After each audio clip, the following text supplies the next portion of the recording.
began to rise, forcing thousands living nearby to evacuate. NPR's Anthony Kuhn begins our coverage. The tsunami wrought havoc along hundreds of miles of Japan's coastline, but the northern city of Sendai was closest to the epicenter and hardest hit. Within hours of the tsunami, police there found 200 or 300 bodies of victims who had drowned. Oil refineries burned, several nuclear power plants shut down, and thousands of stranded people roamed the streets of Tokyo where public transportation ground to a halt. Prime Minister Naoto Kan appealed to citizens to lend each other a helping hand. The government will put its strength together and work hard in tackling this disaster. We therefore ask the people of Japan to exercise the spirit of fraternity, help each other, and to act fast. Scores of strong aftershocks followed the quake.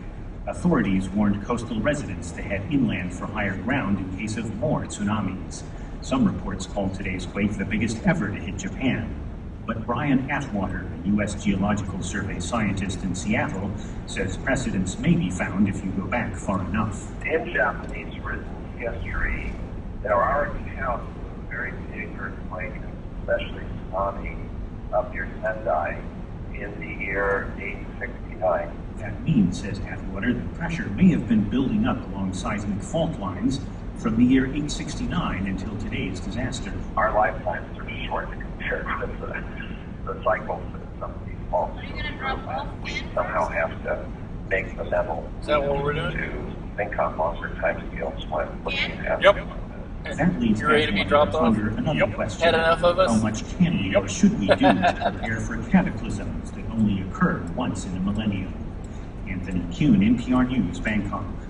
Ken Saito was Where do you suggest we turn? on the 10th floor of a building in Tokyo when the earthquake no hit. longer. He joins me now. Ken, you've made it home. Why don't you talk about what you felt when that earthquake hit this afternoon? We were all laughing at first, thinking it was a regular earthquake. A lot of people were taking videos on their cell phones, and a lot of people were saying, it's going to end soon. But once it got serious, we can see their expressions on their face. There were a lot of people screaming. So people started going under their desks, and it really literally went on for maybe 2 minutes, the whole day. A really long time. Yeah, it was very scary. Ken, when you compare how this earthquake felt with the earthquakes that you're used to feeling all the time in Tokyo, can you describe that at all? How much stronger it was? Well, usually when we get earthquakes down in Tokyo, they only last for 30 seconds at most, I think, and they're really minor.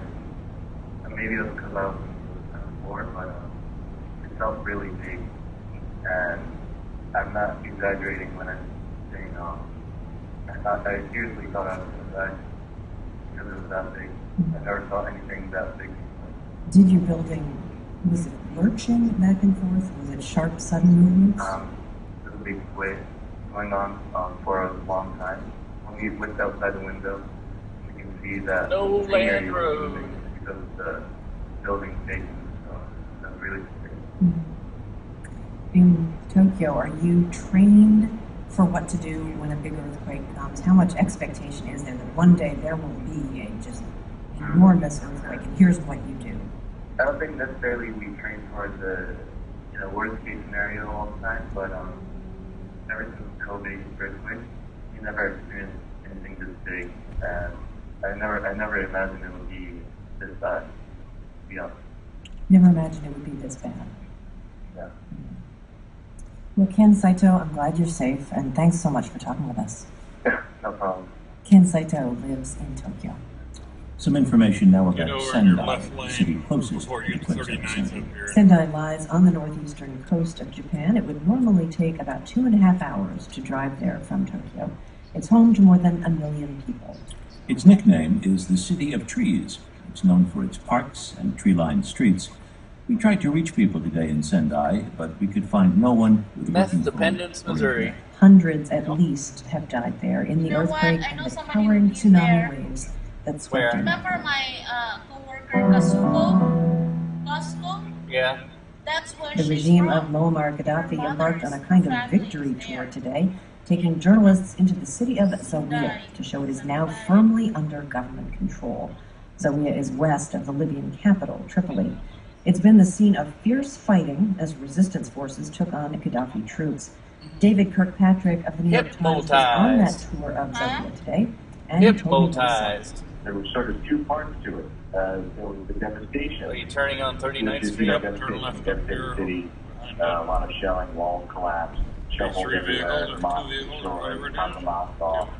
The speaker Behind the red car, driven by the white trash. Yep. Behind the mosque, crumpled up vegetables, burned out cars, other vehicles, maybe a tank. So it was devastation. But what was really weird was that for the arrival of foreign journalists escorted out to the city by the Gaddafi government, they had apparently, my guess is, imported a bunch of Gaddafi supporters. There were hundreds of people waving green flags and celebrating, milling around the place where the rebels had previously buried their dead in Martyr Square. Again? There were 20 graves of rebels who died in Kennedy. Oh, they just like getting All any that had been gas. bulldozed. You could see the bulldozer track. And these green flag waving crowds I don't know what the occasion chanting, is. you It know, goes out and then God comes back, and and then it goes out. It's like that too, right? Sort of On just milling right around across and dancing on our... top of Yeah, they cars. finally put a liquor store in, so now I'll never go out. Violence here. Despite all the There's evidence, that several said, shell that's oh, no, right no, across no. the Quick Trip. City Yeah. is being taken over by terrorists, Can you turn and on the thankfully the radio? army has rid the city of terrorists. Surreal. One of our government monitors on the way back to the hotel here called it extraterrestrial. There's a minute. He's not a native English speaker, but that's absolutely. Could you get any sense of what has happened to all of those people who were, as we gathered, launching fierce protests against the Gaddafi regime from Zawiya? I mean, those who were not killed, what's happened to them? You know, that's a good question, and it is not a very fun thing to think about. We were out there in Los Angeles, Aye. cheering and swear. Make an entertainment district here. What's that? We're gonna make an entertainment district here. Cobblestones. Jesus Land? Yeah, the cobblestones in, all bumps along on that. Yeah. No, they won't put cobblestones. They'll put the blocks like, you know, Yeah.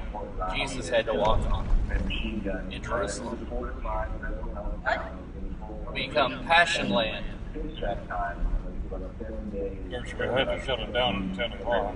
Yeah. We started getting phone calls from people on that day saying, you know, the world's got to help us. Something's got to be done. There's a massacre going on. 10 o'clock. And every day, 5 o'clock. 3 o'clock. Attack again, something better out of the tank. Anti-aircraft guns, artillery, machine guns, the top surgery. And I don't know where all of those 10,000 people want 5,000 away. I don't know where they're all gone. I don't know if they were treated in the city or if they were hiding out somewhere. All we saw was square.